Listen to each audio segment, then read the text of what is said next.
It's a true story, right? It's a true story. If you remember the story of Zimbabwe and Mugabe and diesel coming from Morocco, where a witch doctor said that he'll show the government where all diesel is coming from, right? And the whole cabinet trooped there to see diesel coming from Morocco, throwing away science, you know. These are challenges. We may be taking this as issues that we need to concern ourselves with because they demonstrate the extent to which we are not, the extent to which we have been throwing data out of the window in preference of things that may not work for policymaking. And that's where civil society organizations and the private sector in Africa today matters. In fact, in this convening for the first time, we have profiled and to greater prominence the role of private sector organizations, and that's where we are represented here by Kenya Private Sector Alliance, one of the largest private sector foundations, business organizations within the East African region. Because we realize that actually things have moved. It's not civil society alone, it's a partnership of various institutions that will make Africa matter. And we thought that maybe this is the high time we started talking about collaborative engagement to foster change in Africa. Basil, just show my slides here. I want to demonstrate very clearly that we have got the data that speaks very good realities about Africa. And that's the data we need to start asking ourselves. How can we then start speaking about with the data to pick the concerns of African leaders in order for them to make better choices and better interventions on governance, development, democracy, and human rights, and all other areas in which we operate as an African continent. In the data I'm going to show now, I want to just only demonstrate what Afrobarometer data shows about whether Africa is changing or not changing. And when you look at Africa, shocked about the extent to which China and Africa, the extent to which sub-Saharan Africa was ahead of China. In fact, in several countries, Kenya, Ivory Coast, Nigeria, and better incomes in the 80s and 70s than China. What has gone wrong? That China took off and left sub-Saharan Africa behind. When you look at delivery of basic services, from the barometer data shows across Africa in a study of more than that, basic infrastructure, health services, we have not been able to do much in those areas. Why is it so? Is it that we are not able to demonstrate with evidence that African governments are not doing well?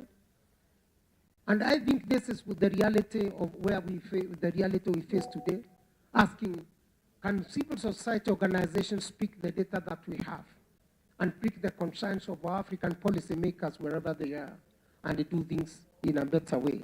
I think because of lack of time, I think we can stop there. We don't need to show the data since I think they have failed to. Yeah, they have failed to. That's Africa. Probably, that's Africa, right? A friend of mine tells me that actually China was able to overtake Africa because of keeping time in what they do and becoming precise in what they do. Ladies and gentlemen, let me stop there and ask our friend, and we clap for him, Ambassador Salah, the head of African AGA Secretariat at the African Union, to come and address us. Thank you very much, ladies and gentlemen.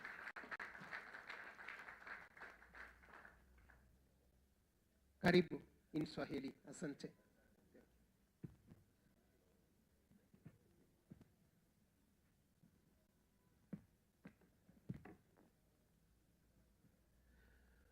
It's always good to be back to this very beautiful city of Nairobi. And I always have a story to tell when I arrive either here or Mombasa, especially with the immigration. They always ask me for my Kenyan passport. And this last time when I came yesterday, the same story, the same scenario was repeated. But this time was a bit aggressively when the immigration officer asked me to step aside and wait until my city is verified. And after taking a while, he came back to me and he said, okay, well, it seems like you are not really a Kenyan. I said, well, I'm not, but if you will grant me a citizenship. So this is a request for follow up on Douglas on my application for a Kenyan citizenship. Excellencies, ladies and gentlemen, it's an honor to stand before you this morning on behalf of the chairperson of the African Governance Platform, the Honorable Chairperson of the African Commission on Human and People's Rights, Honorable Remy Lumbu, who is currently the chairperson. And I also bring you greetings from His Excellency Commissioner Bankole Adoy, the African Union Commissioner for Political Affairs, Peace and Security. I have prepared, with the support of my brother Douglas, a very long statement, but I feel obliged now to not read it at all and to speak from my heart if that is possible, simply because I'm not really good at reading statements. But before I dive into my statement, whatever it is, whether it is the written one or the one from my heart, I wish to really thank the organizers, all of them, for bringing me to Nairobi. And I also wish to recognize the presence of my colleagues from the African Union organs and institutions without naming them. And also, I wish to recognize old and new faces that I have met and I'm meeting today, which is really an honor to always meet new African faces and also friends of Africa, and to expand the networks for exchanging information, best practices and knowledge about how we can collectively build the Africa we want and the Africa we deserve.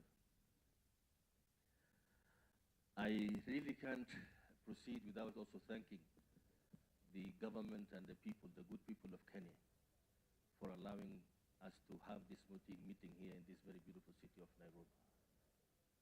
And Nairobi soon, as we are approaching the end of this year, as has been declared by His Excellency the President of the Republic of Kenya, that Kenya or Nairobi, or Kenya in fact, not only Nairobi, will be open to all Africans to enter without a visa, simply because those who made the visa and imposed it on us already don't really recognize this visa within their boundaries.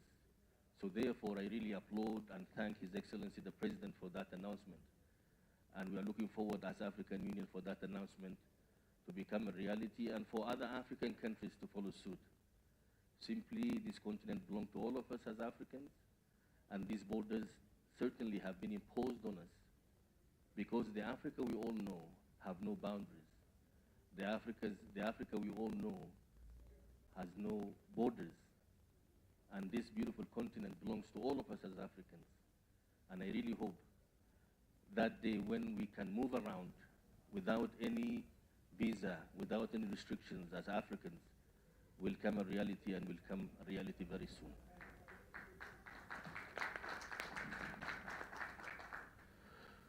This meeting is timely and we are honored to be part of it simply because, as you all know, we are currently embarking on or undertaking a number of exercises to develop the second 10 years of implementation of the Agenda 2063. The first 10 year already came to an end this year, and as of next year we are supposed to begin the second 10 years of Agenda 2063. I'm sure there are so many questions in your mind as well as mine about what we were able to accomplish within the first 10 years of Agenda 2063. And the question is, the answer is maybe not so many things. Simply because, unfortunately, we are all shocked with the resurgence of unconstitutional changes of governments that recently been happening in many parts of Africa, as well as the civil wars and conflicts that are erupting almost on a daily basis, unfortunately, in many parts of this continent. Not far from here, we had a conflict that took place in Ethiopia, and now we have one that is taking place in Sudan.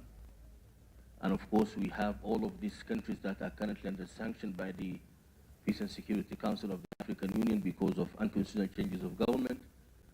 As Douglas said, it's the soft or diplomatic name for coup d'etats. But also, we are still struggling, in fact, as African Union, with trying to measure the democratic or democratization processes of our member states at the national level.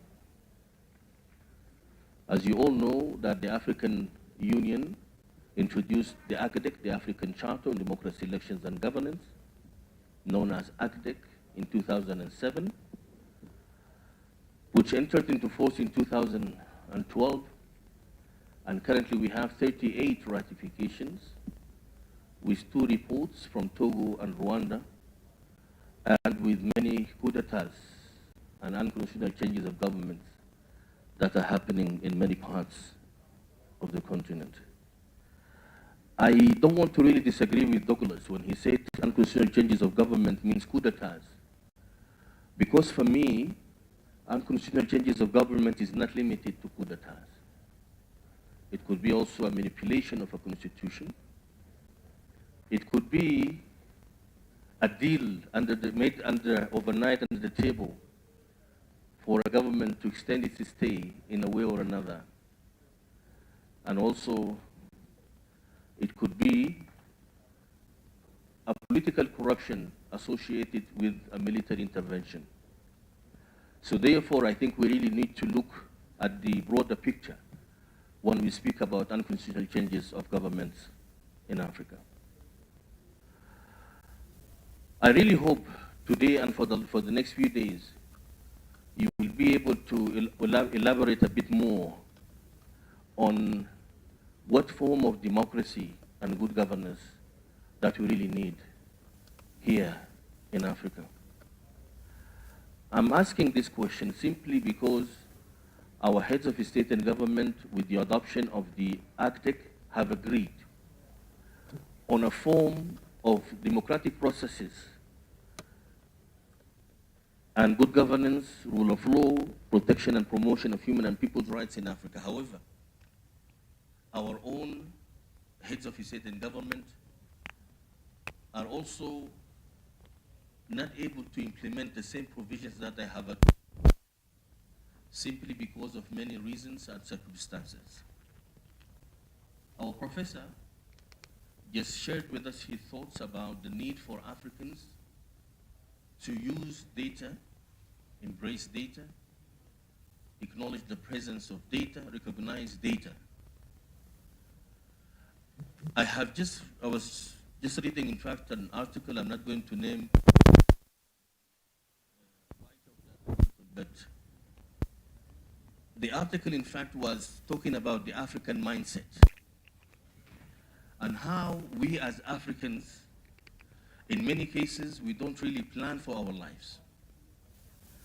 We don't plan for anything. We just depend heavily on God to guide us through our lives. And that is why when we wake up in the morning, the first thing we do is to start the day with a prayer and say, Inshallah, today I'm in the hands of God. And we've been also informed previously by the head of the government of this beautiful country of Kenya that what happened during the colonial time, we were invited to go to the church to pray or to the mosque to pray. But by the time the prayer ended and we came out, our lands were taken. Our sovereignty was taken. Our freedom was taken. And again, we were not really mad.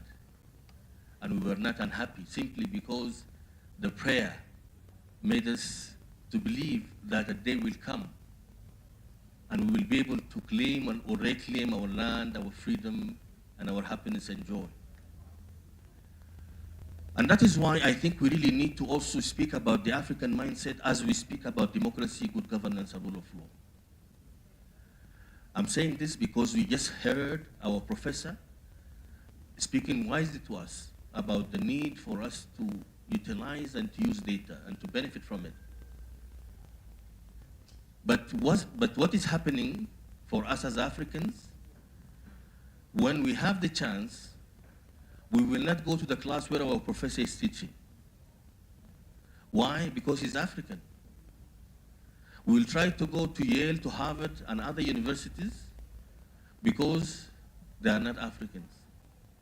Even if we have the opportunity to send our children to Nairobi University or other university in Africa, and then another opportunity emerged, even if it is extremely expensive, we will still seize that opportunity, which is expensive, to send our children to a non-African university.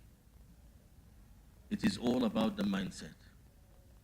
We were told that the black color is not beautiful. We were told the short hair is not beautiful. We were told that we as Africans are lazy, are not really of any good for mankind. And interestingly and surprisingly, Africa was fully colonialized simply resources we have. The point I'm trying to drag you all to is the following. One, that number one, this continent belongs to all of us, and we cannot really proceed with the movement to build this continent, the continent we want and we deserve, unless we accept each other, unless we believe that our unity is indeed in our diversity. And if we don't tolerate each other, and if we don't accept the differences we have, then we will always be engaged in conflicts non-stop. And once we are engaged in conflicts non-stop, then we will not have any time and any opportunity to sit down and plan for our development, the development of this continent, and we will fail behind in achieving the goal of the founding fathers of the African Union, fathers and mothers of the African Union, of an African that is united, prosperous, and peaceful. So I think the time has come for us to sit as Africans and think of three things. That will be my proposal on the way forward. In many cases, we read about the reports of Afrobarometer or other think tanks in Europe, because they are more available in Europe than Africa. Because in Africa, we don't even believe in the existence of an institution like Afrobarometer or any other institution. It is true, as the professor mentioned, that many government officials don't really rely on data to make decisions. So I think the time has come for that to change. And the time has come for us as Africans to embrace the data that we have, especially of African resources, so we can really benefit from it, so that we can try to make decisions that are in benefit or that of benefit to our people. And that is why the Africa governance architecture, the African Peace and Architecture Secretariat, AGA, is quite open to any partnership with any civil society, think tank, media, and academia in Africa, whether you are funded externally or internally. Why? Because we believe that once the institution is led by Africans, then absolutely they have the heart to provide good information for the continent and also to protect the interests of this continent. And this is a call for all of you who are yet to have any partnership with the AGA to come forward and welcome you. And we will thank you for your coordination and collaboration, simply because if you are an African, you are the African Union. Secondly, the time has come also that we as African Union try to encourage our member states to benefit from the data that is currently available, or the data that is produced by our African institutions and think tanks. Why? Because if we go back in history, most of the decisions, if not all of them, that were made without really embracing data or benefiting from data were not really decisions that were beneficial or were good for the African people. So we need to now have a new direction or a new way, a new path, where we can benefit from the information that is available, so then we can try to do good for the African people. The other issue that I would like to leave with you as a thought, that your core pillars spoke about the engagement of youth. And this is one of the very important issues that we are really working on as AGA-APSA, to make sure that the youth are engaged, the youth are empowered, the youth are given the space that they deserve, simply because they are the majority of the African population, but also because they are the leaders of today and the leaders of tomorrow. And without giving the leaders of today and the leaders of tomorrow the space to be part of the development of policies and the development of programs and strategies, then tomorrow it will be very difficult for them to implement. But also, I think your core pillars are missing one important element, and that is the empowerment of women. As a he for she, I go around the continent calling for the empowerment of women, because the time has come for our African women to come out of the kitchen. Our African women proved that they can do better in raising our children, our generations, and that is why I'm very sure that they could also do better if they have given the opportunity to be part of the governance processes. So the time has come for us as Africans to trust our women and to make them to the table to be part of the development of the policies and also the implementation of all of these governance issues. And this is a call for our civil society, think tanks, media, and academia to make sure that they have programs and activities for the empowerment of Africa. Before I conclude, I wish to speak into two issues. One, this war in Ukraine proved that our food security system is quite weak. With all the land, the fertile land we have, and with all the water we have, and with all the good weather we have, we still depend heavily in Ukraine and Russia for our bread. I think you would agree with me that is a shame. And I think the time has come for us, for us as Africans, to wake up and smell the coffee, as they say, and to prepare for our own feeding by working hard to develop a more smart agriculture and to support the African youth that are going into agriculture through programs and activities that will make them successful farmers. Once we secure our food and once we have a full stomach, I think we are all then ready to speak about democracy, good governance, and rule of law.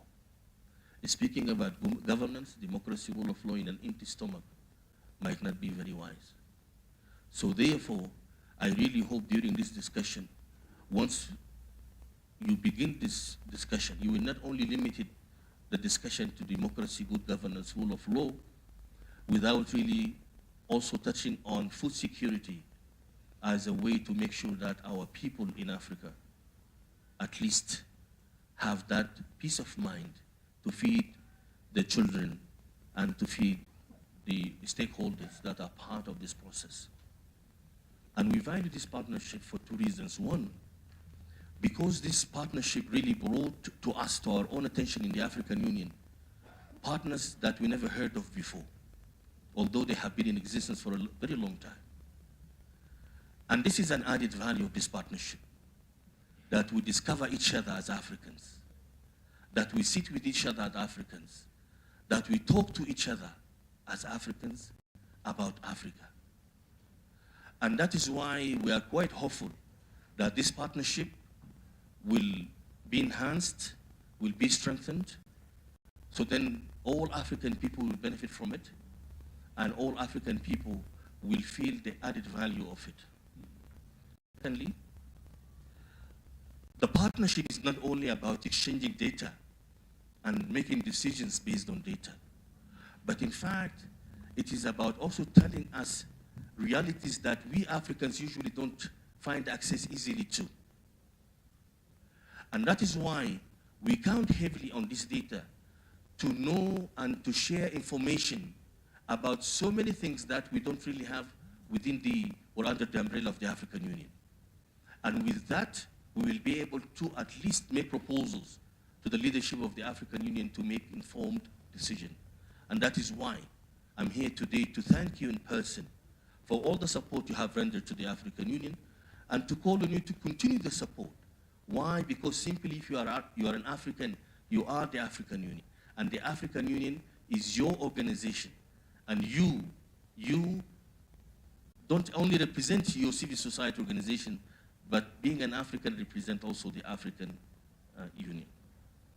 Excellencies, ladies and gentlemen, to conclude, it is very, very important that as we proceed with the implementation of Agenda 2063, that we keep in mind that we as Africans have the duty, I would say, and the obligation to build the Africa we want and the Africa we deserve.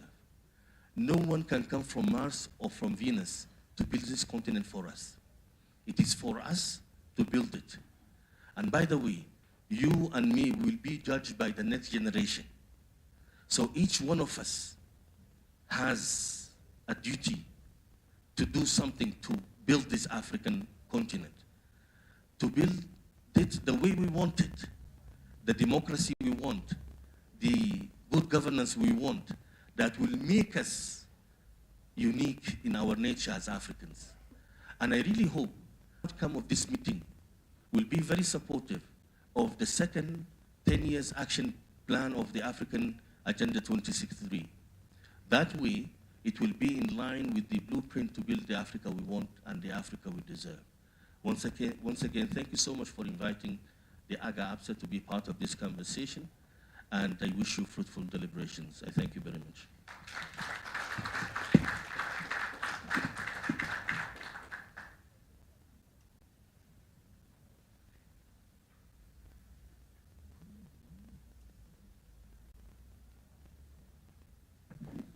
Thank you very much, Your Excellency.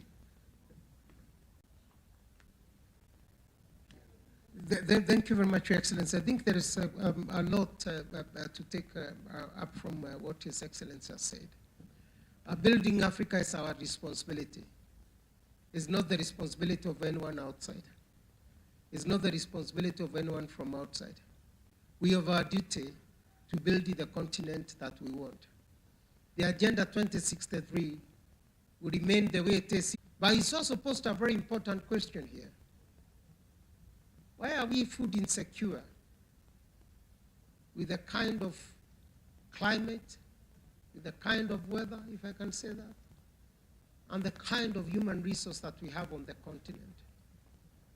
Why are we net importers of foodstuffs, even when we produce the same? Where do our spirits lie? Can we live like this until 2063? What will future generations learn from us?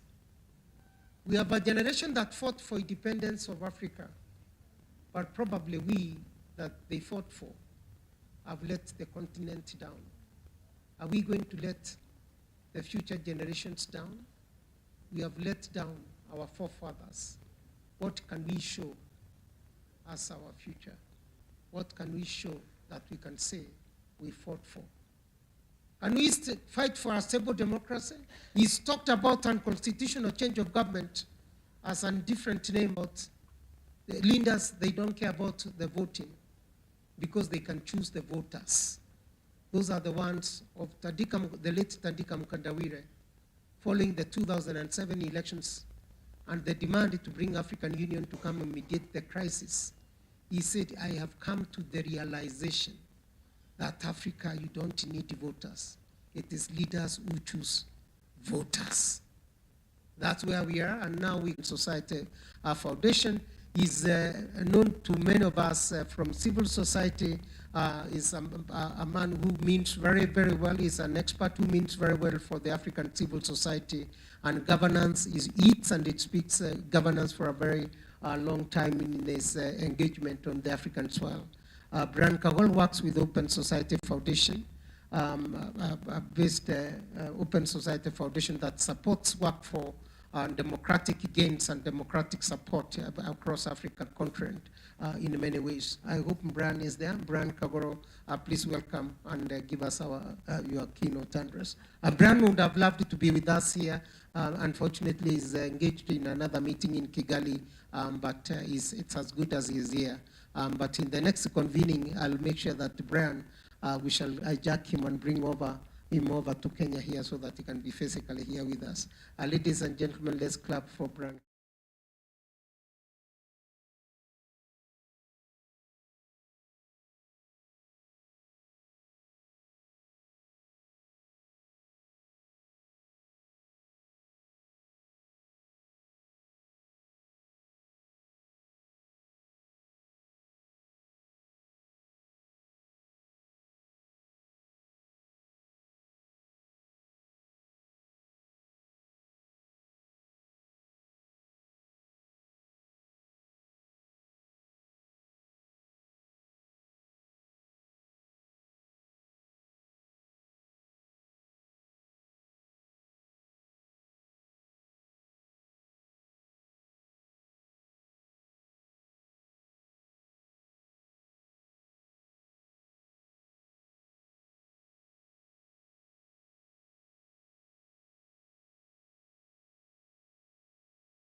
The data at hand clearly demonstrates that Africa is rising, justice is declining, and democracy is, as the Zimbabwean politician Edgar Dekere said in 1989, in the intensive care unit. I also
with regard to content generation and protection of strategic data ranges from the data for governance, the data for development, as well as the ownership of genetic data, and African funding of research that produces particular data, and reduction, what he saw as a progressive reduction in almost all spheres of knowledge by Western and other institutions of African universities and research institutions in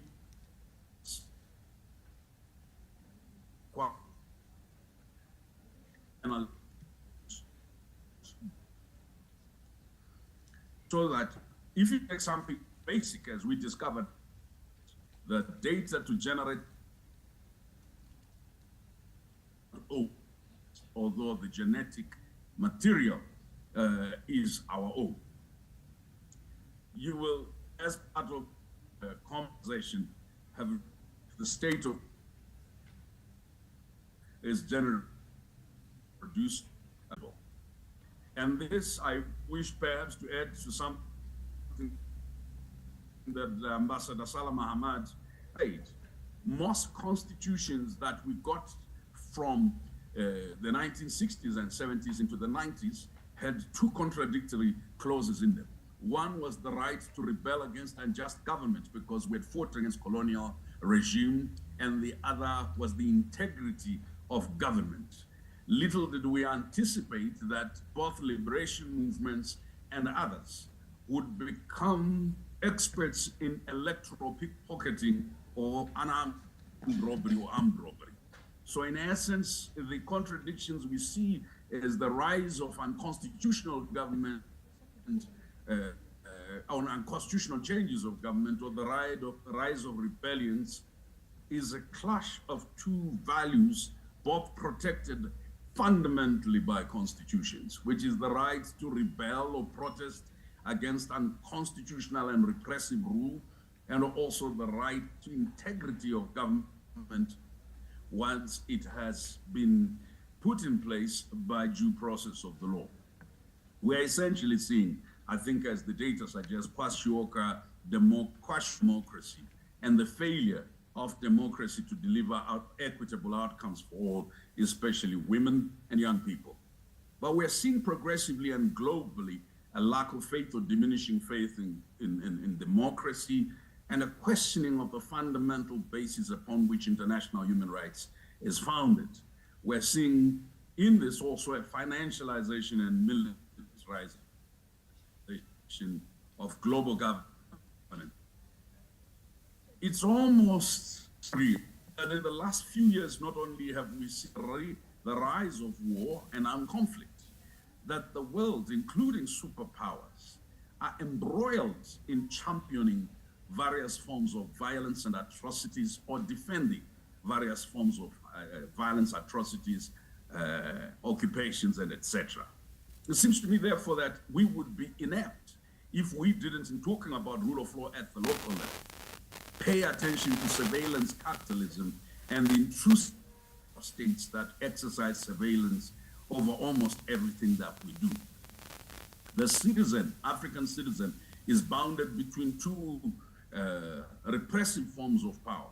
The corporate power that comes into their neighborhood and excavates and undermines their environmental rights, and also contributes significantly towards climate change, and the state power that, in spite and despite of constitutions, act wantonly to violate, to dispossess those poor people. We saw it during COVID in terms of rule of law and access to justice.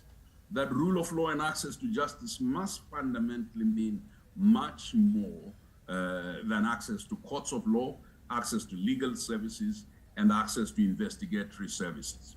Because during COVID, there were attempts across the continent, and spectacular ones for that matter, to introduce e-governance, which was supposed to help with access to judicial systems, access to redress, access to courts, to hearings, and both governments and private sector resorted to virtual working.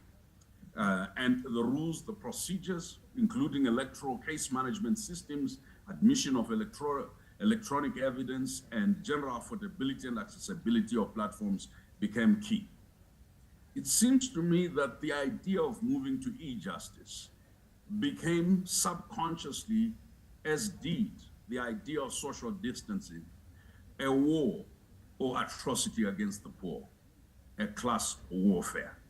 It suddenly occurred to governments and to private sector that an infrastructure to be able to access e-education, e-health, and to access e-government services did not exist in urban poor settlements and in rural areas. If we assume that 52% or more of the population of Africa lives in these rural areas, and at least 18% or more lives in poor urban settlements, it essentially means over 70% of the population could not and access e-governance and e-government, no matter how willing they were. And if the infrastructure miraculously happened to be there, they could not access because they had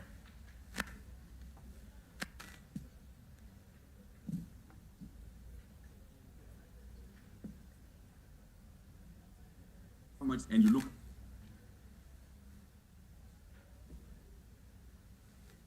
at open and honest elections. That in at least 30 countries that Afrobarometer has surveyed since 2014, 2015, there's been a reduction in support for elections of at least 6 percentage points. That amongst young people, 56% aged between 18 and 35 years are willing to accept military intervention. Politics, the faith in democracy has waned. So you see that though young Africans are more literate than their elders, they are also more in the reserve army of the unemployed. 18% to about 55% of young Africans are either unemployed or underemployed. The economy is therefore the most fundamental determinant of the ability of citizens to access justice and the ability of citizens to gain protection. The situation is dire when you look at the condition of children. The economic systems are eroding family cohesiveness, household savings, household incomes, and purchasing power, according to UNCTAD. If you look at the condition of the African woman, who often is both the breadwinner and also the one that holds the family together and takes care, and is the social safety net, and also the caregiver, because we have for some reason accepted that you can feminize care work, and not remunerate it or not provide for it within the tax system. Africa Barometer shows that 43% of parents in Africa frequently use physical violence or force to discipline their children, and that 35% of parents abuse their children. So not only have we become poorer, not only have we lost faith in democracy, we have become, from the household to the nation and to the globe, a more abusive society. Friends, we all live in communities where we have observed the rise in the number of child-headed households as a result of the quadruple pandemics, HIV and AIDS, COVID-19, Ebola, and poverty. So that the future of governance and institutional change of government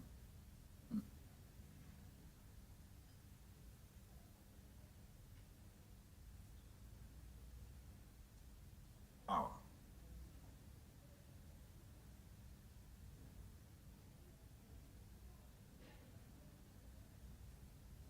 It seems to me that therefore, when one looks into the future and a holistic lens in its local, regional, and global dimensions, historical atrocity questions that were raised by Ambassador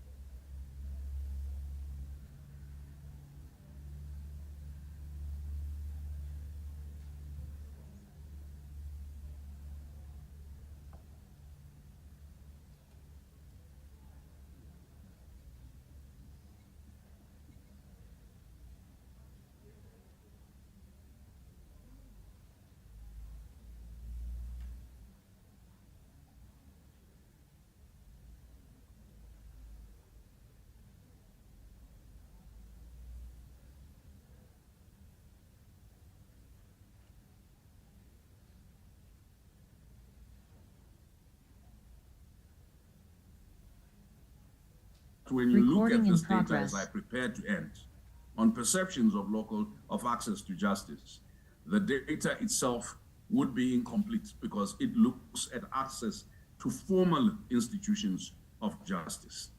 I would urge Afrobarometer and this project to look at other forms through which citizens access reprieve and release. I would urge that we look at ways in which we perceive and conceive relief and reprieve beyond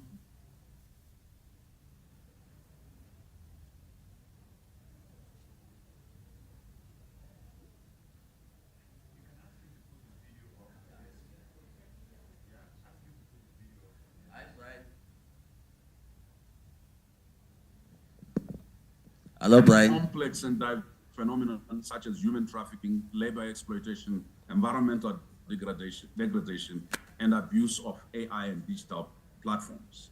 That digital repression and digital citizenship, digital justice or injustice, cyberbullying, cyber trafficking, and other forms are as critical as the physical repressions that we suffer when police extort bribes.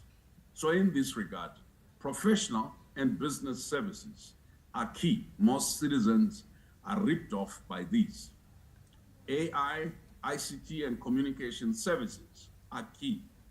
Transport services, whether they are matatus or more complex transport services, tourism, financial services, remittances, FDI, and debt.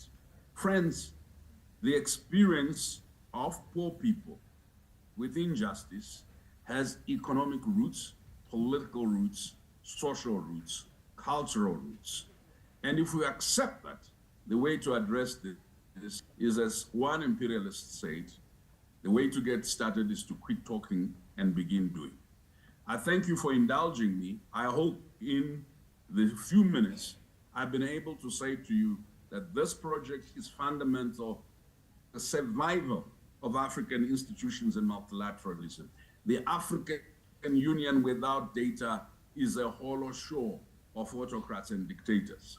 The African Union without data is a hollow shell of speech making and emotive interaction.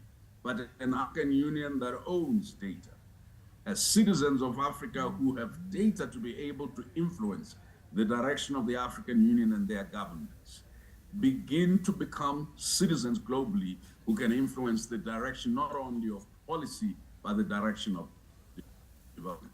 The fundamental challenge of Africans in this moment is not that old adage that if you want to hide something from an African, write it in a book. It is simply this: if you want to commit atrocity, fudge the statistics, fudge the data.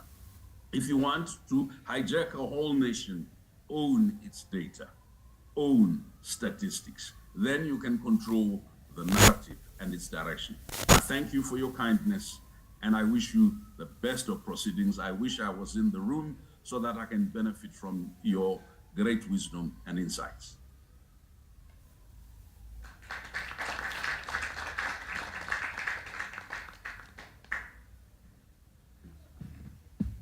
Thank you very much, Brian Kagoro. Thank you very much again. As I said, Brian will never disappoint. He speaks in a manner that you end up getting a lot in terms of what to do and how to do it. At this time, I'll ask my own colleague, Professor Paul Kamau, to come and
and other leaders saying this is an opportunity for global village, but not looking at the brain drain and the cost to our exchequers for the resources that are lost. I remember last year, Professor Kanyinga, I, and other several colleagues from Kenya, we went to one of the African countries. And the process of acquiring visas to those countries was tedious, time-consuming. We almost gave up, and we were conveners of that meeting. We arrived in this country on a Saturday afternoon, and offices in Nairobi are closed. We were kept at the waiting before we could access the country for close to 3 years in African continent. They needed to call Nairobi, the embassy, to confirm for sure that we had genuine visas.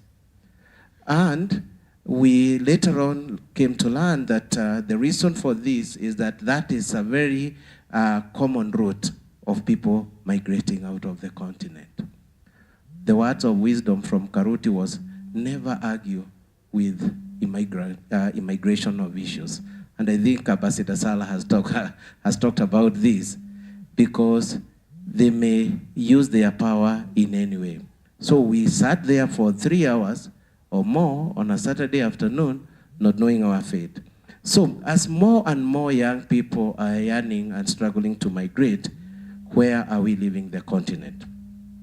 Secondly, is that democracy and the rule of law in our continent is critical. We cannot talk of democracy unless governance institutions and rule of law are upheld. He highlighted two contradictory in most of the African constitution. One is the right to protest or to rebel against government action. And two, that once the government is in power, whether legitimately elected or otherwise, it has the integrity. So again, citizens are left wondering, and no wonder we are seeing a lot of conflict in our continent, in many countries that we talked about. When you look at democracy, and thank you very much for bringing the idea of African Afrobarometer data that is readily available, free for all of us to use. And what it shows is that between 2014 to 2016 across Africa, democracy in Africa, or perception of democracy, has declined by 6%, meaning that more and more of our citizens are seeing our countries becoming undemocratic. On the one hand, we're saying we're holding elections, we are electing our leaders, but what kind of leaders do we get? Looking at the same data, especially among the youth, the unemployment is a major problem on the continent. Ambassador Salah mentioned that as long as we remain poor, we remain deprived, then we cannot talk of democracy. The issue of promoting food security and reducing our dependency on imported food cannot be overemphasized. And this again resonates with the speech from Ambassador Salah Ahmad and Brian Kigoro. The welfare of children and women in our continent, on our continent, is critical, and we cannot run away from it. Brian, as well as Ambassador Salah, have mentioned this, that we need not to continue ignoring the plight of the children, because they have a role to play in our democratic and development process.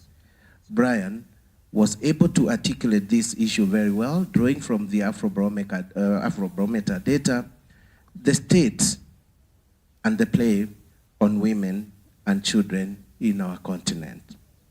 We need to continue utilizing these resources as we even think of Agenda 2063 and Sustainable Development Goals.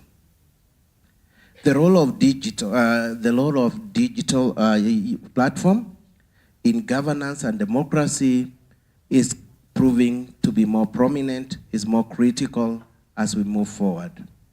And we can only play a role or be part of this conversation if we are able to utilize the data that is generated on the continent, data that is generated by experts or scholars in our continent in terms of informing our contribution and our play in this field.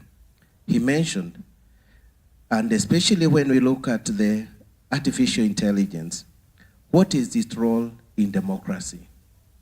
Colleagues, you'll agree with me that a lot more often, countries are struggling to hold elections.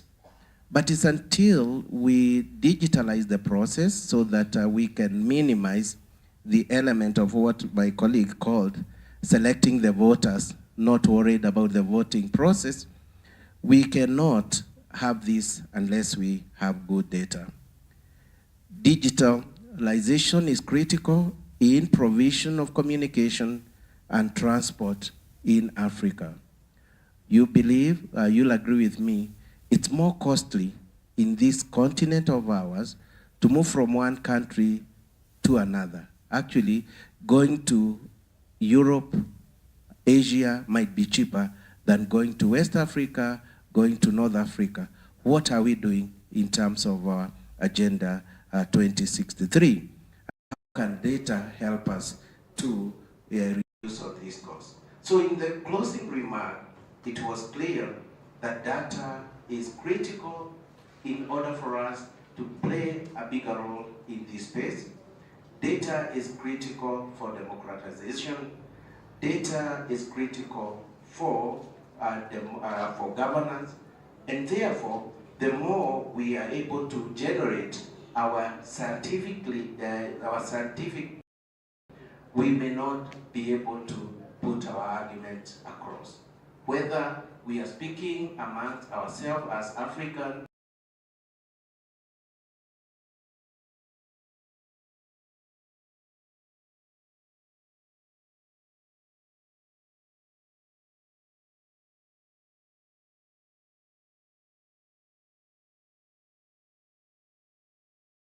the agenda that those other partners do have. So it is very critical that we promote this and we see how far we can use the data that is available in Africa for purposes of informing our works in whatever space we are working in. And I'm very happy to hear that we will be getting this training also from Nansata right later in the week, as you can see in the program, so that in whatever we are doing in our own institution, we can start utilizing data that is available and giving views of Africans. So in a nutshell, I know the speech was long, was heavy. We got disruption because of the internet. We hope that, Brian, you can also record that and share with us. We'll be happy to play at a later date with our speakers, with our guest here. If you are able to share that presentation you made from your end. We are not sure whether the network instability was in here or in Kigali, but I believe we got almost 80% of his speech. So join me again, colleagues, in appreciating our two keynote speakers this morning. Let's give them a round of applause. And now I invite my colleague. We may have some questions for Brian, for Ambassador Sala, who is here, and even for Professor Kanyinga, who was here. He has said you get 2 questions per table. And I thought this is what we should be doing, or 2 comments regarding the keynote speech, right? And in the meantime, we want to announce the hashtag for this event. Is African Voices for Africa, African Voices for Africa Policy. Am I saying it correctly? Africa Voices for Africa Policy, right? maybe the Secretariat will help me to capture that. We are going to project. The other hashtag is data for change. Am I right, Douglas? Data for change. So let's keep this conversation going. Let's tweet. Let's make sure that the information is reaching out there. As I turn the mic to Karuti, please, for the two questions, and then after that, we will be able to get to the next session. And allow me also at this point to ask Webster to stand up. Webster? Right. I hear in Zimbabwe there was a chance of getting oil from rock. Huh? We should migrate there. But just to appreciate that after this session, Webster will be taking over the program to lead us in the next sessions of the day and the week. And but we will be on standby as IDS to support in whatever capacity. So back to Professor Karuti Kanyinga. There will be a photo immediately after this session of Q&A to our keynote speakers. So we have official address from Ambassador Salah Ahmed and also Brian Kigoro, who was giving keynote address. So if you have any question, as directed earlier, let's put them together. And we need to see this happening, at the table level. So I don't see people speaking. We need two questions coming from the table. I see Webster has already maneuvered the process. He has written his, and he's assuming they represent the table. This is Africa, right? The democracy that works is God-guided, right? All right, over to Professor Kanyinga. Thank you very much. I said we should explain as possible because His Excellency is here, and Brian is here, and they hold solutions to many things. And the first question, is it to Brian or to His Excellency? To Brian. Brian Kahoro, you are being asked the question, what is your view of the opposition politicians in Africa? Are they actually the alternative?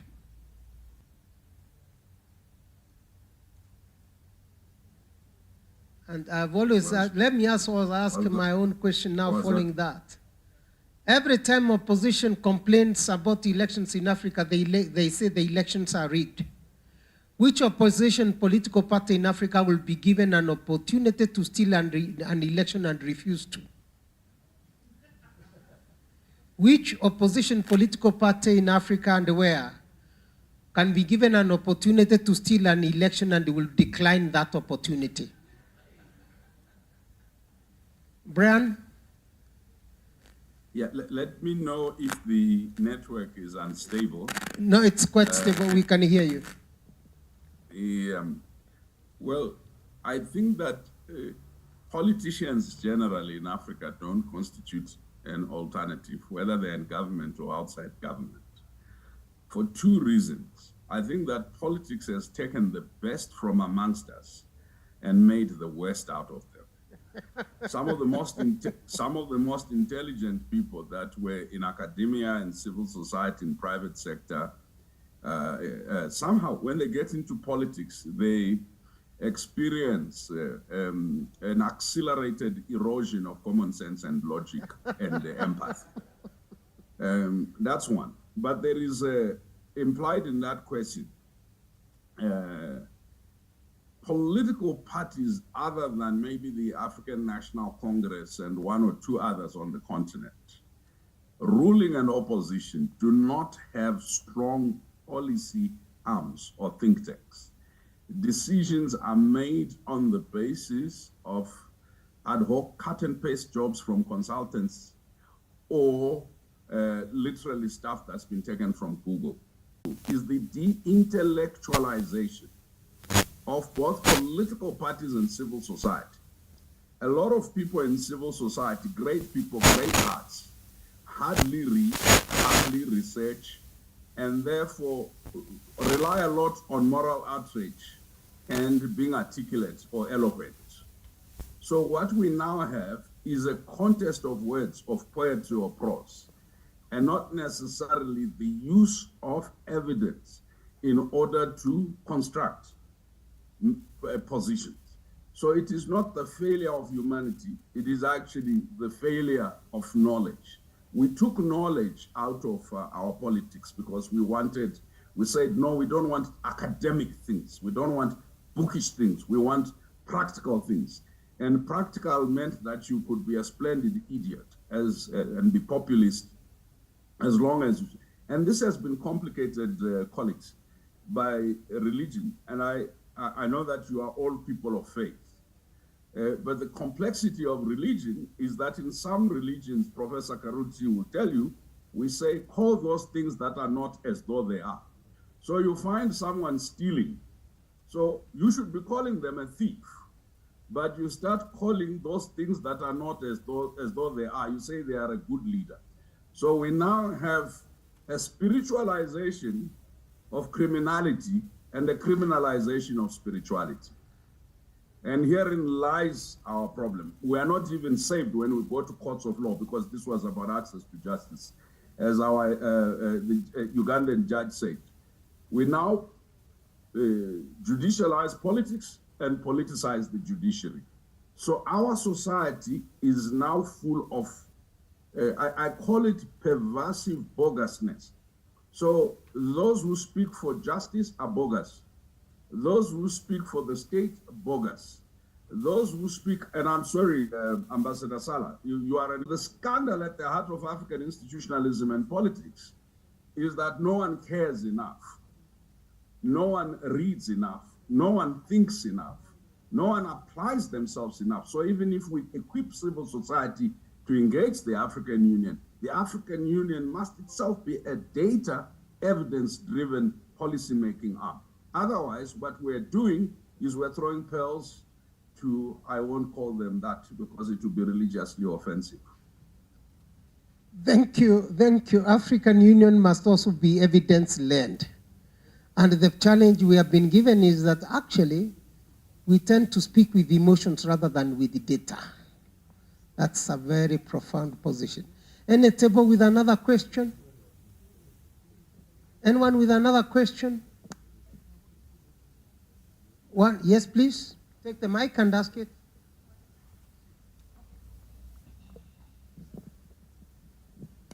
Thank you so much for that wonderful keynote address, Brian. My question has to do with unconstitutional changes of government. Part of your presentation did mention that young people starting to accept and promote coups, and we've seen with the coup that recently took place in Gabon, at the forefront are young people, and young people are celebrating. My question to you is, do you think this is short-sightedness of young people? Is we anticipate perhaps more coups taking place, young people are frustrated. What is your view and what is your message to young people as we go through these waves of unconstitutional changes of government? Thank you. Can I add one more? There is Brian. Before you do, there is the same table wants to add an additional question, to add a question. Sorry. So, one of your comments was the fact that political parties do not have very strong policy thinking arms that generate necessary data for decision making. The question on my mind is, even where they do, because I'm aware of situations where, for the purpose of winning the election, they do some research to make sure that they are connecting with what the aspirations of the people are, what are the key things. So they'll say the right thing on the platforms. Immediately after, it becomes a business.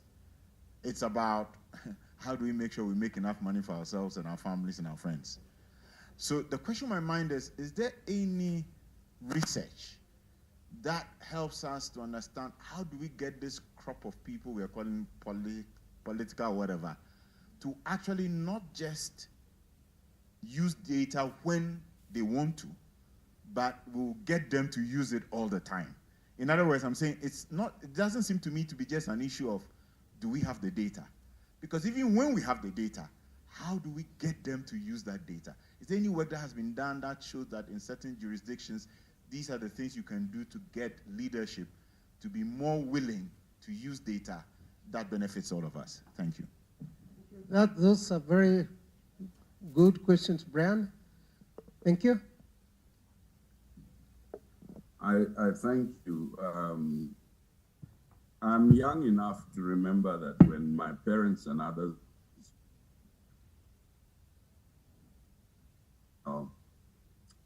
regime, they were characterized as Webster will help us with that word.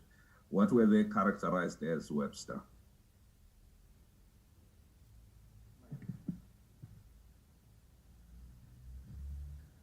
You mean in terms of how they are role in society? No, what did the state call them? Before independence, of course, they beyond being rulers of wood and drawers of water, we were just second-class citizens. But what were your parents, as they fought for liberation, called? Of course, they were terrorists when they were fighting for liberation. Yeah. And yet, the same seems to be returning where if you are in opposition today, you are also regarded as a terrorist trying to fight the state. So I asked the question back to the table. Is this short-sightedness? You see, the parameters of liberation and freedom are not static parameters. They are ever-growing parameters.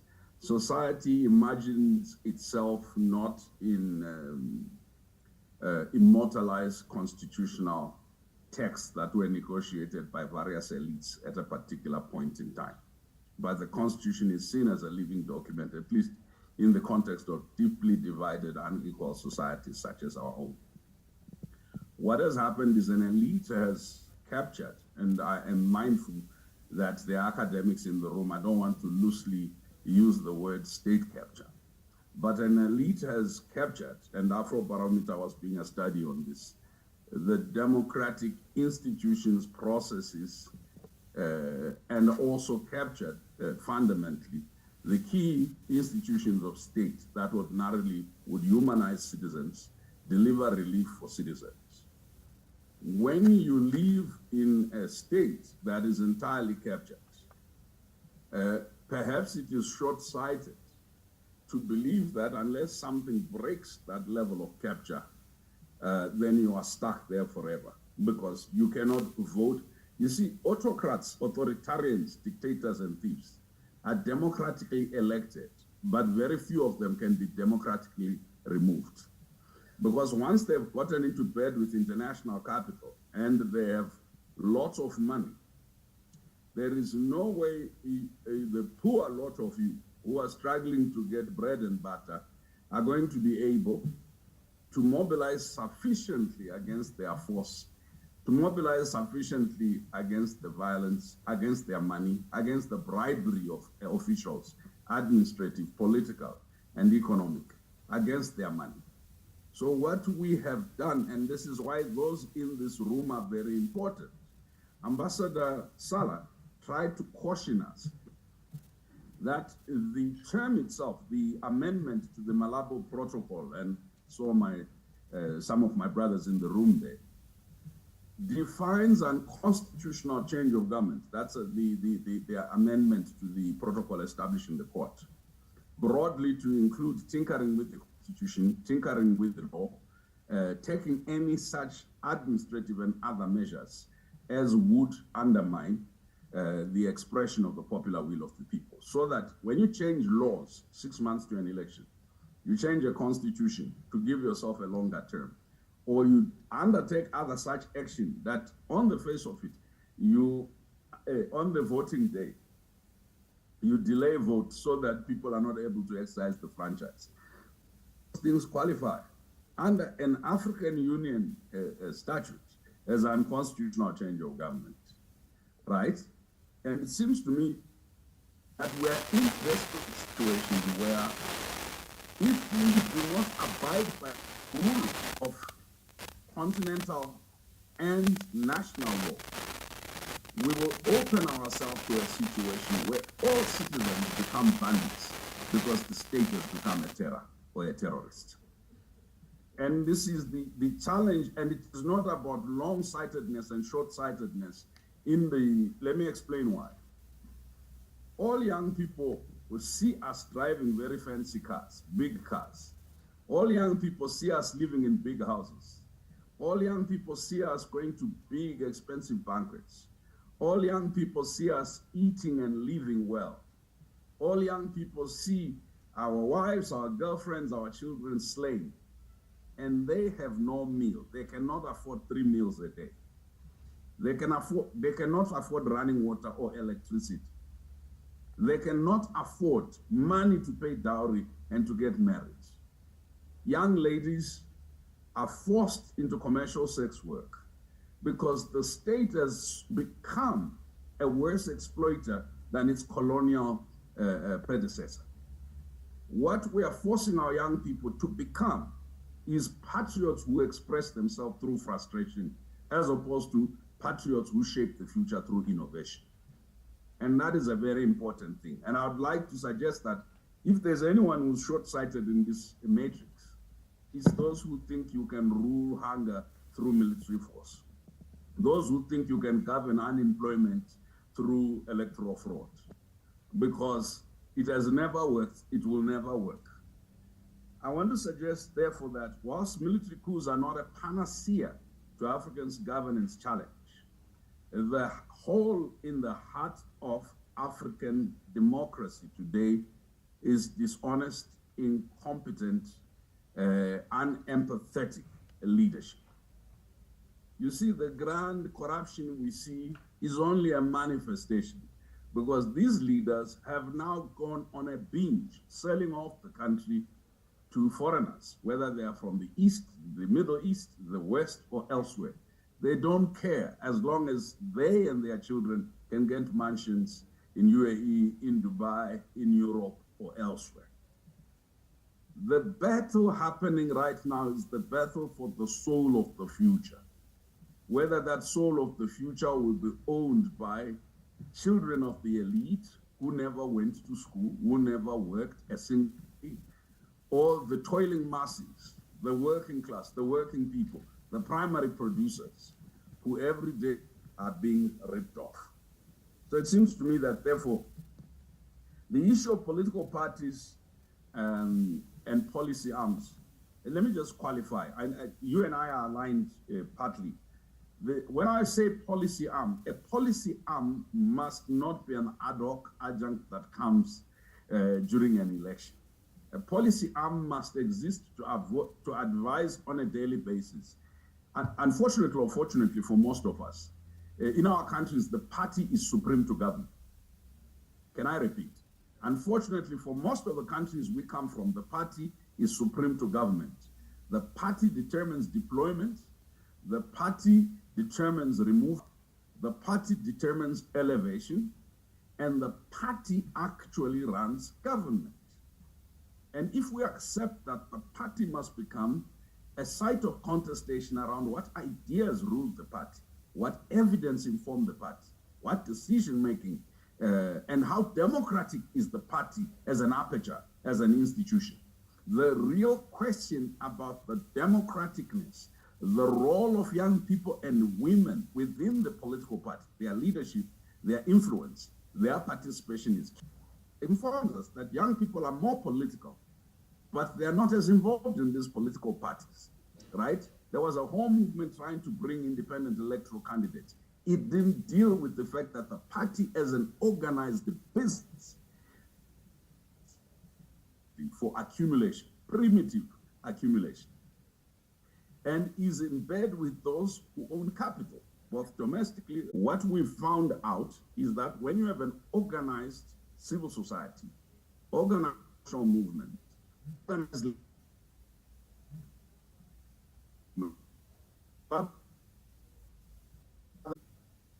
our project tries to link critical political parties, faith institutions, and corporate sectors with the shaping of public agenda and public opinion, and in particular, leadership, competent or incompetent, being kept in office. Thank you.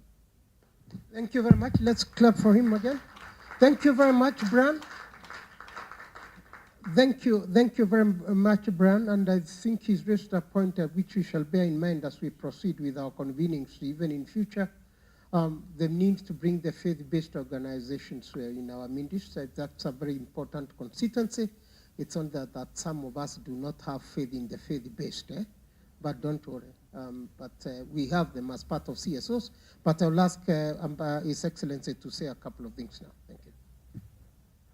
Like Brian Kaguru when I grow up.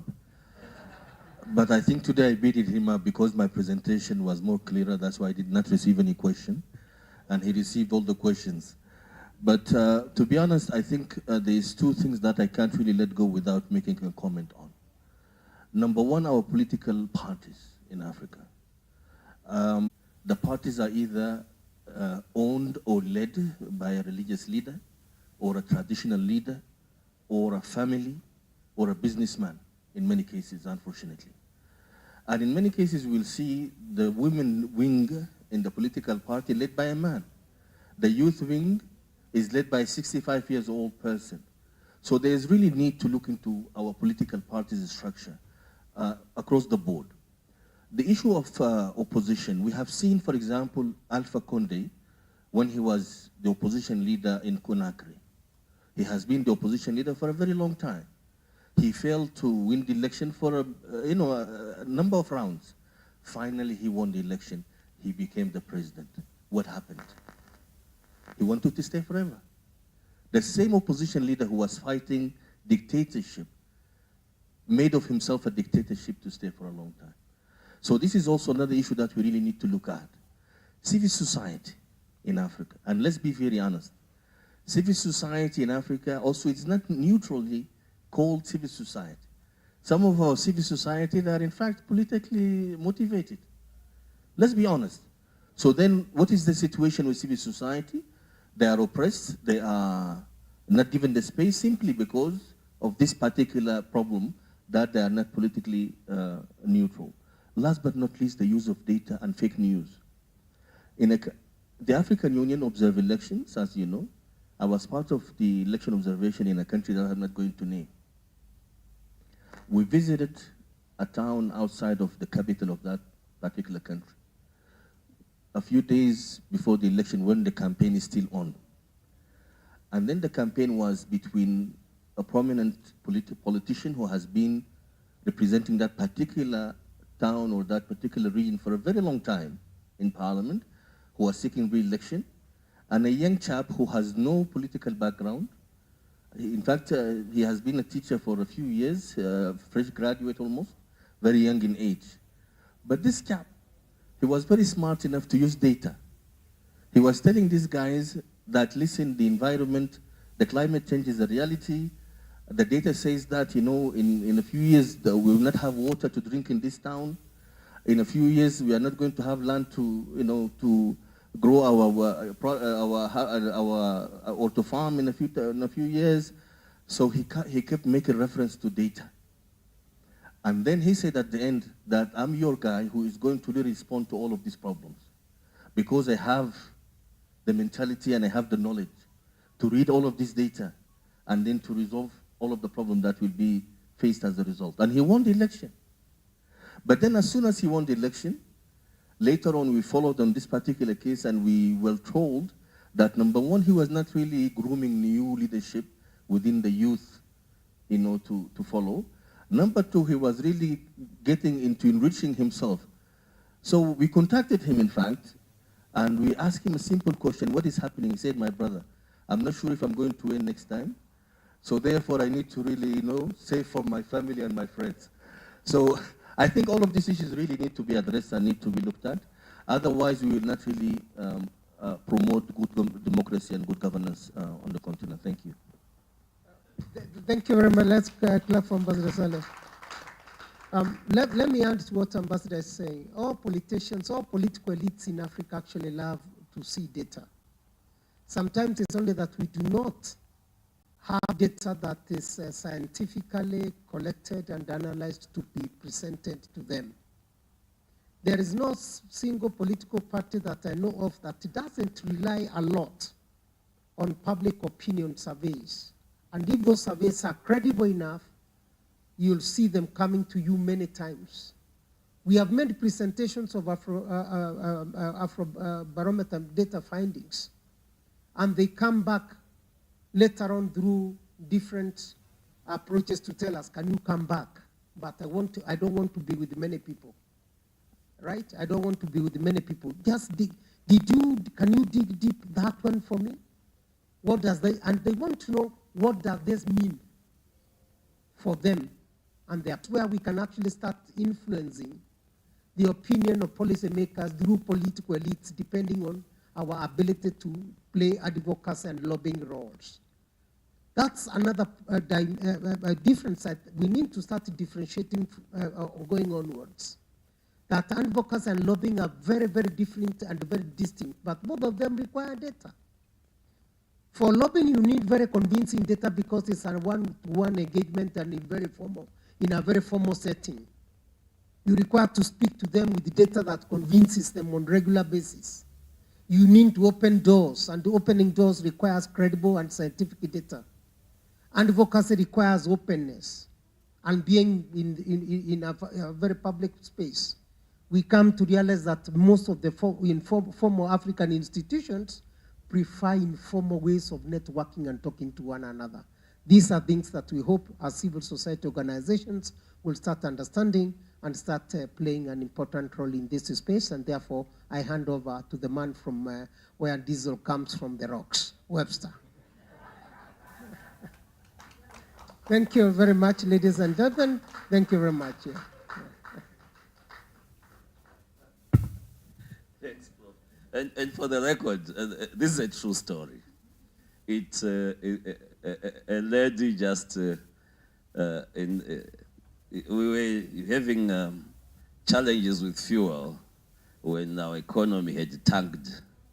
And a lady came up and said, there's diesel coming from a rock in Chinoi. Chinoi is just outside Harare, not far from where Robert Mugabe's homestead actually was and is. So it started as a rumor. And the scientists were saying, no, it can't be. If you say they've discovered some oil, perhaps, because diesel is a byproduct. So if you are saying there's pure diesel, they said we saw it. The debate went on, and even cabinet ministers said, the problem is that you don't believe. Even during the Liberation War, the traditional leaders were giving us guidance, and they told us how to evade. So it should be true. President Mugabe appointed the top 6 of his ministers to go and authenticate so that we would not need to import diesel. And this lady, it was coming from a rock.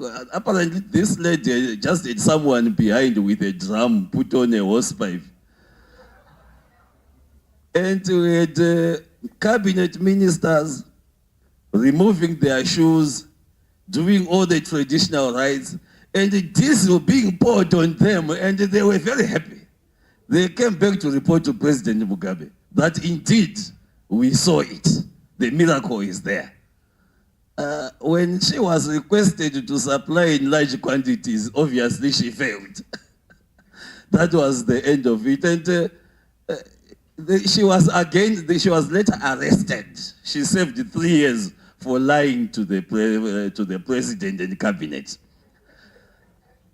This is the story of Africa. Ladies and gentlemen, this morning has been fantastic. It is very, very rare. Apologies, we didn't have a woman also in this panel.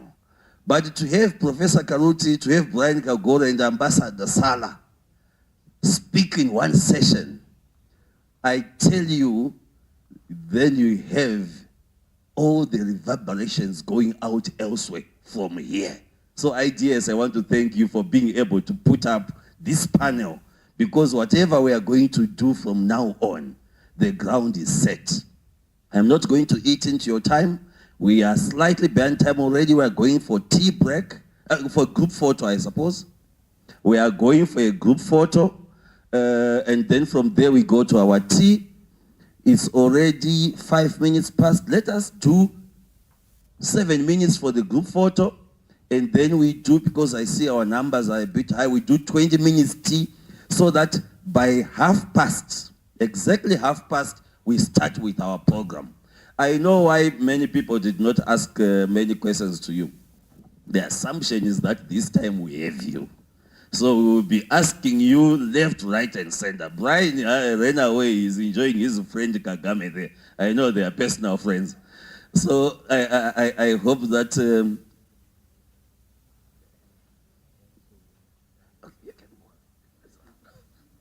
No, okay.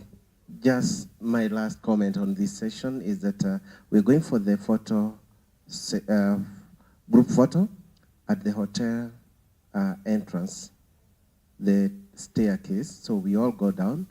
We'll leave someone to man your gadgets here, so it's secure. We can just walk down for 5 minutes as directed by Webster. So we take the group photo, come have tea. I think tea is here, right? Yeah, tea will be served just outside the room. And I've seen some ingenious people who are walking out, getting a cup of tea and coming back. That's how we manage our time. So we can still allow for that as we go. Back to you. Am I surprised that we are already behind the time? I'm in Nairobi, so I expected it. I will tell you the story. Thanks. Let us all stand up, ladies and gentlemen. We'll be waiting for the story.